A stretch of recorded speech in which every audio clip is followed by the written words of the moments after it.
Hey everybody, it's Jenny from GrowthMode Marketing. You're listening to Demand Gen Fix, the podcast where our team of growth moders and our guests discuss the ins and outs of demand generation and why we believe it's the key to long-term sustainable growth, especially in the HR tech industry. Hello. We're back for another episode of the Demand Gen Fix. And this time we're continuing the conversation on the levers that we started talking about in previous episodes. Today we're going to talk about scale and contact database. We're all marketers listening to this or leaders that oversee marketing. And so we know marketing is a challenging game to play, and figuring out the magic formula to success is not an easy feat. As marketers, we've got a hard job. We've got to break through the clutter of a noisy market to get the attention of prospects and win them over. And that seems to be getting harder and harder. I've talked to a lot of marketers in the HR tech space and CEOs and founders over the last few months who are saying a lot of the marketing tactics that we worked with in the past just aren't getting the same results they used to. So no doubt it's a tougher selling environment these days, and that makes it tougher to make the marketing do its job. That's why we're talking about these levers. There's the 12 levers that we've been talking about. The last episode, 57, was audience and positioning. And then episode 58 was strategy and budget. And then the next levers that we've been talking about, are going to be talking about, is scale and contact database. That's today's episode. And then brand identity awareness, content, marketing tactics, marketing sales and alignment, then sales process, and then measurement. As Greg said, this episode, we're digging into scale and contact database. So Greg, let's talk about scale. What are some of the potential issues or indicators that it's time to look at the scale lever within an organization? There's a couple of things to look at, right? Do you have enough resources to support the work that needs to get done? That's obviously a big one. And then because programs are time consuming to execute and it takes resources to get that done. So do you have the people? Do you have the budget? Do you have the technology so that you can scale it? Because what you're doing today is probably not what you will be doing tomorrow if you're planning to grow. So you need to make sure that you can adjust as that grows. Yeah, and I think you covered a couple different points here. Let's take a step back and dissect each of them separately. So one of the things, if you're looking to scale as an organization to grow revenue, but you don't have sufficient resources to support the work needs, let's say you have a marketing team of one. That's pretty common in smaller organizations where they have 1 to 2 marketers. You're expected to be able to do all the things marketing, and sometimes you don't have a very healthy budget to work with. So you've got to get really creative. And you've got to look at it from a realistic standpoint. Like, do we have the resources in place from a people perspective and an agency or freelance perspective to actually execute on all the programs? Because the reality is there is a lot of heavy lifting to do. And as Greg said, your second point, that programs can be very time consuming to execute. They may not be scalable or easily replicable without a lot of people to do it, right? And that's not always an efficient way to go about it. So it's not necessarily the only way to scale is to hire a whole bunch of people on marketing. There's actually some fairly good-sized organizations who have rather lean marketing teams, but they've found ways to build in efficiencies so that they can scale things. So I think let's look at the people and be realistic. If you want to do all this content, but you have a vice president of marketing or a chief marketing officer who's working on strategy, they may be able to do a certain amount of the tactical work. And a lot of times in smaller organizations, that marketing leader is a roll up your sleeves, hands-on marketer who determines the strategy, measures it, executes it, does all the things, right? But you'd be one heck of a unicorn if you can do everything from a marketing standpoint and do everything really well. Like, you're a jack of all trades, master of none. You probably need content specialists and designers and digital specialists and web developers and all these people to help execute on that, right? Because it's unlikely that the small team has the resources to do it. So I think when you're looking to scale, you've got to evaluate, is our team and the resources that we have in place, is this realistic to meet the growth goals of the company if we can't scale marketing to keep up with that pace? The other point that you brought up, Greg, about programs being very time consuming to execute, I think the thing to think about there is if something is not scalable and easily replicable, then you have to think about how do we take a step back and look at that. And I think a great example is as a smaller organization, maybe you're doing this amazing ABM campaign that's very one-to-one marketing and it's getting good results. The question becomes, if that's your main marketing driver, as you grow, can you scale that one-to-one? Or do you need to look at adding additional elements of marketing into the mix to be able to reach a bigger audience? And I think what we see a lot of times with smaller organizations is they don't even have the marketing technology stack in place to help with some of those efficiencies. So, for example, they might be doing email campaigns, but they're doing them pretty manually, or they're using a pretty unsophisticated tool to do it, which works fine when they're doing things at a small scale. But when they're ready to ramp up some marketing, it's time to look at the technology and the different things that are possible to be able to create more efficiencies. Absolutely. And that kind of goes into the next point, right? You need to have some standard procedures of how you do things. So it's like the technology, but it's more than that, right? You don't want things to be templated, but you need to have some sort of, here's how we approach this type of project, or this type of, how are we going to develop strategy? Like there's some certain things that you need to do. We're talking about these 12 levers. There's steps to do all of these other parts of the actual tactical part of it, or setting up your strategy. If you can have some sort of systems around how you do your marketing and your sales, then it helps when you're growing because you already have that sort of roadmap to help you get there.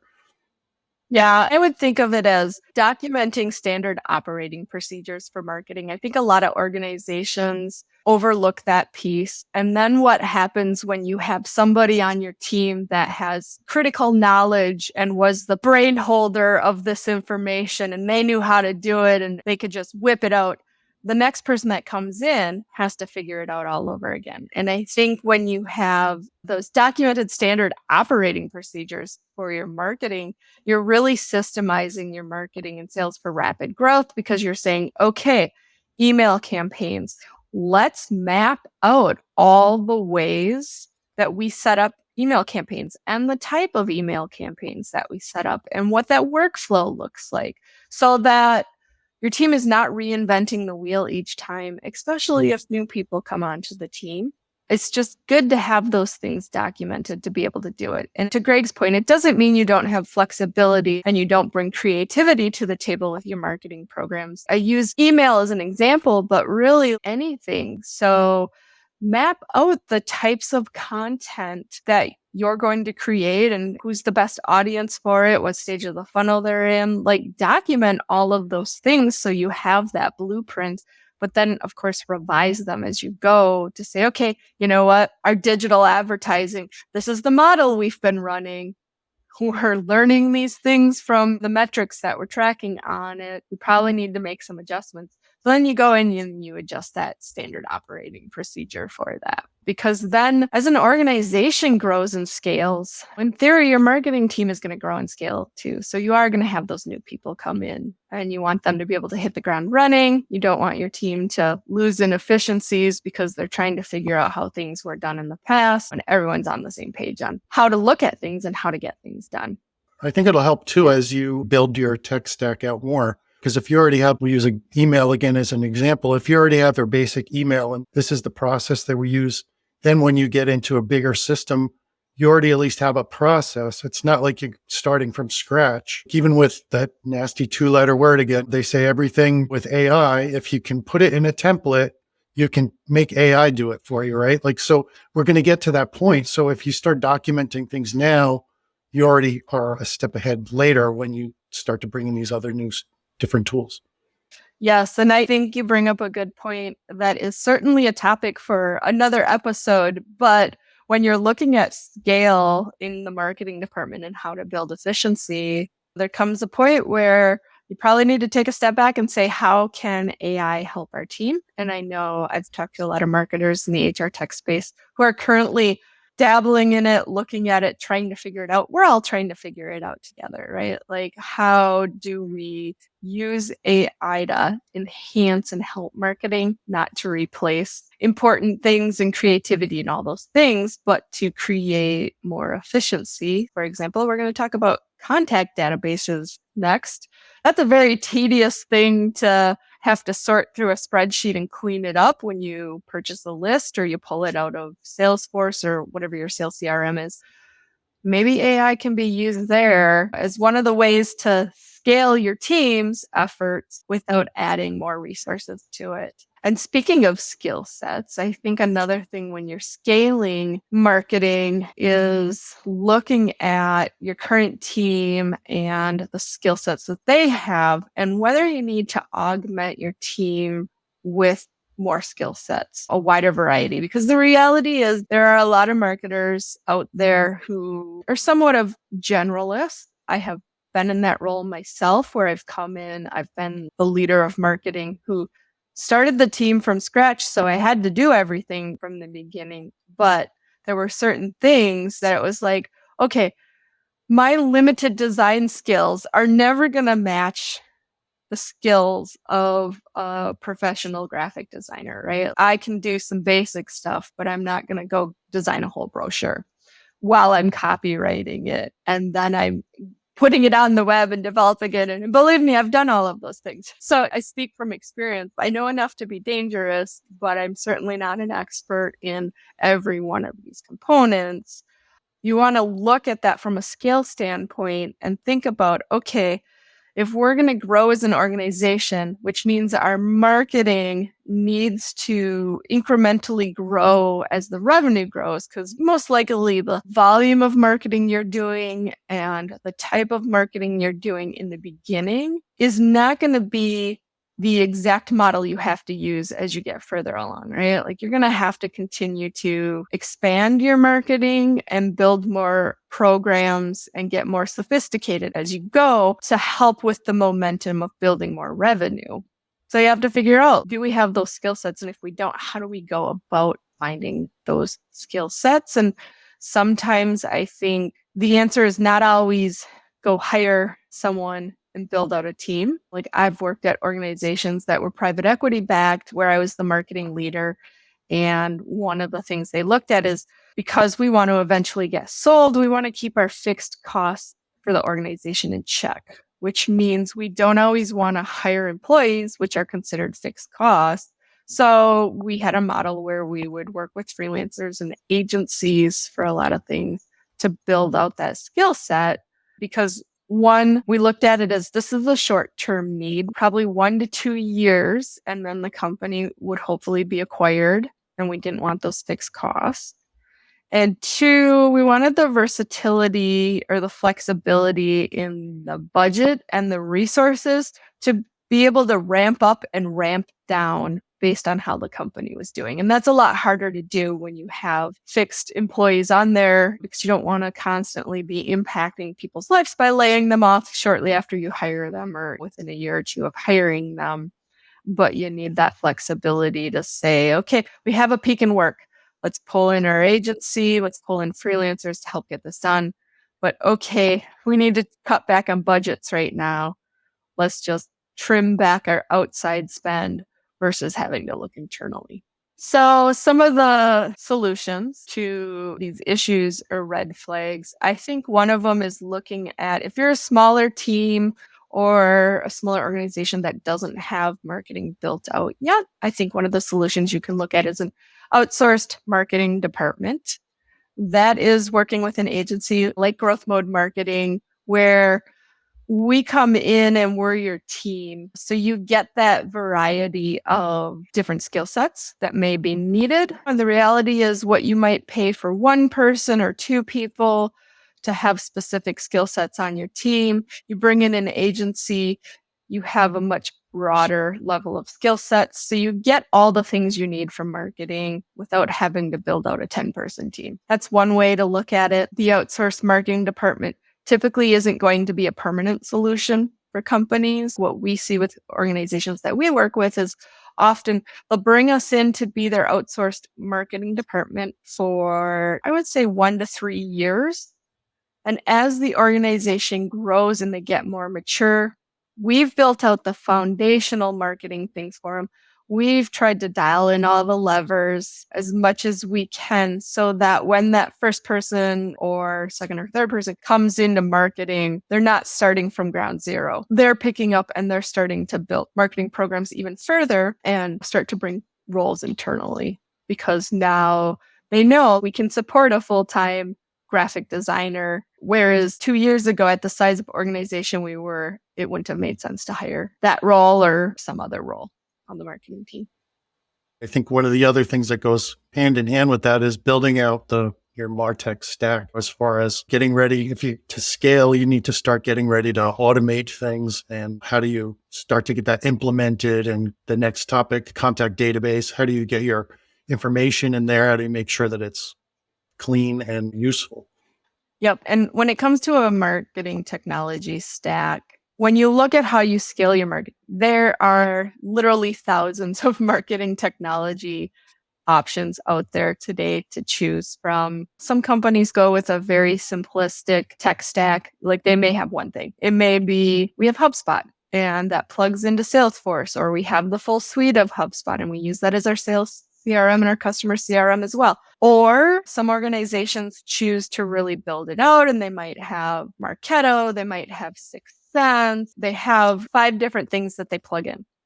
The advice that I would give for any organization that's looking at how do we scale, when you look at the tools, know what your strategy is before you put the tools in place, because we, every once in a while, run into a company that has several components to their marketing technology stack and they don't really know how to use it and they're spending a lot of money for these tools and not getting good ROI from it because they were sold on how this intent data, for example, how this tool can really help make a difference, but they weren't sure how to implement it and they didn't have the resources in place to manage it internally, to build out the programs. They didn't know what to do with it. They didn't have a strategy. And I hate seeing companies throw money away because there's never enough marketing dollars. So if you're going to spend the money on a marketing technology stack, make sure you know how to use it. And if you don't, pull in outside help to help you get there. And that also goes hand in hand with what we were talking about before, as far as building out your processes and templates. I'll use air quotes because it just makes it sound it's too easy, but you can't really set up your marketing automation or automation for sales if you don't know what your sales process is or you don't know what your marketing process is. We've seen that also with clients where, we're going to get HubSpot or whatever, and it's going to solve all of our problems. But in fact, it doesn't solve any problem. It just costs them money and makes things more complicated because nobody really set it up right or had a plan in the beginning that they didn't know where they wanted to go. They just got the technology to solve the problem, but they never really identified the problem or the goal. So it doesn't really work out very well. And then they're spending money on something that's not really giving them any benefit. Right. It shouldn't by now because I've seen it 100 times, but it always shocks me when companies will make an investment in something like HubSpot with good intentions. And then 6 months, 8 months, 12 months later, they've barely done anything with the tool. And at that point, it's like, you shouldn't have spent the money on it because it's not creating the efficiencies and the scale in your marketing that you had intended it to do. And what's the point of having it, right? If you're not using it. So the other lever that we're going to talk about briefly today is contact database. And this one, I feel like it's such a simple concept, but one that we see the majority of organizations have an opportunity to dial this in. And I say that with love to all our clients that come to them when we talk about the database. Like, A lot of times they don't have much of a database, or it's the opposite. They have a big database, but they've never thought about how do we keep it clean? How do we make sure the data is good? How do we make sure that the names we have are actually the names we should have for it? This plays a bit into scale. If you had a database of 5,000 companies and there's actually 20,000 companies that are in your ideal customer profile that you can market to, how are you going to scale? How are they going to learn about you? Missing an opportunity. And obviously not every marketing component or program that you do requires you to have a database. Certainly you can go out and do stuff without ever having a database. But I feel like this is a fundamental piece for your company, because one of the most affordable things to do is email marketing, for example. And you need that database to be able to do email marketing. If you have an SDR team that's doing outreach, they need a database of people to reach out. If your sales team is taking the lead on outreach, they need that database. There are other things that you can do with that database as well. So this is an important part of the puzzle. And I think there are a lot of issues. Greg, I'll let you talk about some of the issues that we commonly see when we're working with companies to help them dig into their contact database and how we have to help them with it. Yeah, absolutely. I mean, a lot of times it sounds ridiculous to say, but nobody even really knows where it is or who owns it, or it's mixed up into a bunch of different buckets. So the first thing is getting everything all together. And then, because usually or often comes from a bunch of different places, it's making that into something consistent. It's as simple as the way to think about it of an Excel sheet. Everybody's columns are named differently and they're all in a different order. So you're trying to get all this data together and get it organized just to start. But then after that, some of it's going to be old. Some of it's going to be outdated. Like people move and people change jobs. And so that the data cleaning up part is huge. Even your comment before about you, let's say you had a database of 5,000, probably 25% of that at least is already garbage before you even pulled it out of your system to start cleaning it up. People are moving around and unfortunately people are getting laid off or people retire, et cetera. So a lot of that data that you have is no good anymore. And that's a consistently rolling basis, right? People are always moving. And so your data is always going to need to be updated and cleaned. And so I don't know, rambled on, but I think I covered the main one, the biggest things we see. Yeah. I saw a statistic once. You said the 25%, Greg, that 25% of your contact database data dies annually. So you think about, let's say for simple math's sake, you have 1,000 contacts. In 1 year, 250 of those contacts become obsolete. So you now have 750 contacts. We a lot of times see organizations, they might have a big database. We've had ones where, like a client will go in and they've got 400,000 contacts in their database. That's phenomenal. Do you feel good about this data? They're like, we don't know. We really don't know what standard data is in. What have you guys done to intentionally clean the data on an ongoing basis, like perhaps a quarterly basis? They're like, oh, we don't do that. And we've been building this database for 7 years. Okay, stop and think about that. If 25% of that data per year dies, 7 years in, the majority of that database is obsolete data.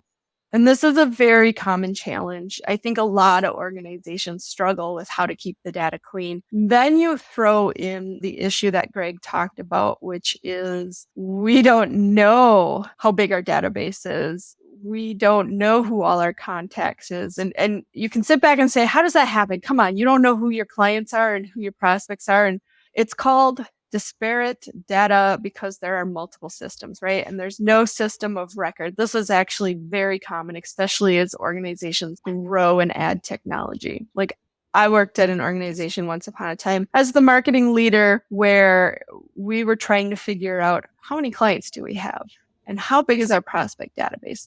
Those seem like two very basic questions that we should easily answer, right?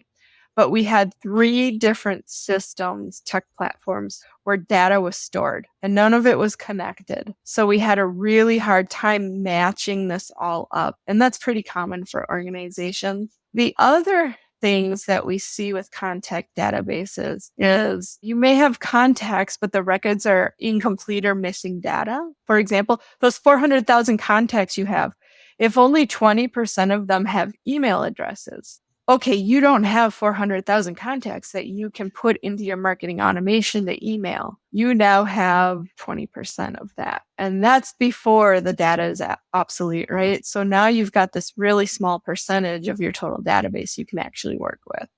The other thing from a database perspective that I think sometimes gets overlooked is companies will be like, you know what?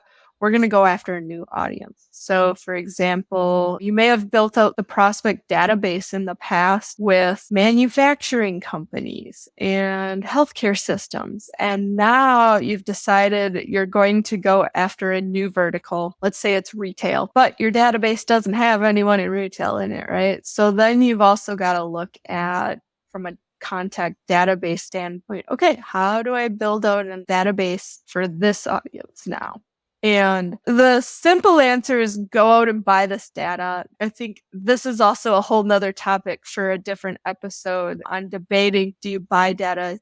Do you build up your list? Everybody knows if you can go and build up an opt-in list that it's going to perform better. That's not a realistic option to start moving quickly for a lot of organizations. It takes a lot of time and really good content to build up an opt-in list. And I think everyone should absolutely try to do that. But you're probably going to have to buy some lists. And then there's a whole lot of stuff you have to do around lists to clean it up, to get it ready to use, to warm up those contacts before you put them in the marketing automation. There's all these strategies around that. But I think if any of this is resonating, you're like, okay, our database probably is a lever that we need to dial in. What you may need to work on, I think it's doing a database audit and a cleanup to make sure that your data is the best shape that you can get it in. So when it is in your marketing automation, it's performing. Because quite frankly, if you have a bad list, you're going to get dinged and your email deliverability rates are going to dive. And so even your good contact information is not going to perform for you. And then I think also you may need to work on list augmentation and purchases to fill in the blanks and to make sure that you have this database that reaches the total addressable market of your ideal customer profile, so that you're not limiting your world, but you're hopefully getting in front of everybody that are trying to sell to. So these are 2 of the 12 levers. Greg, I'll let you wrap this up. Obviously, the wrap up, it's the same thing we've been saying in the beginning, right? So when your marketing programs aren't delivering results, take a step back, look at these levers, see which ones need to be adjusted, how you need to make changes so that everything was working better. So we've been talking about the 12 levers that we've identified here at GrowthMode, and each one has a different level of impact on how much the marketing programs can perform. So how you assess them and make educated decisions, you need to really just have some time to think about it and go back. Just what it always takes for a right strategy and things like that. You have to have the time to actually think about it. So take the time to do that. But if you need help identifying any of these things or adjusting any of these things, GrowthMode is here. Our team's here to help you if you need us. So that's 6 of the levers we've covered so far in this podcast. And tune again to future episodes to hear some more about the other 6 levers. Next up is brand identity and awareness and content. All right, we'll see you next time. Thanks for joining us on the Demand Gen Fix, a podcast for HR tech workers, brought to you by GrowthMode Marketing. We sure hope you enjoyed it. Don't forget to subscribe for more perspectives on demand generation and B2B marketing strategies. Plus, give us a like. Tell your friends. We'll see you next time.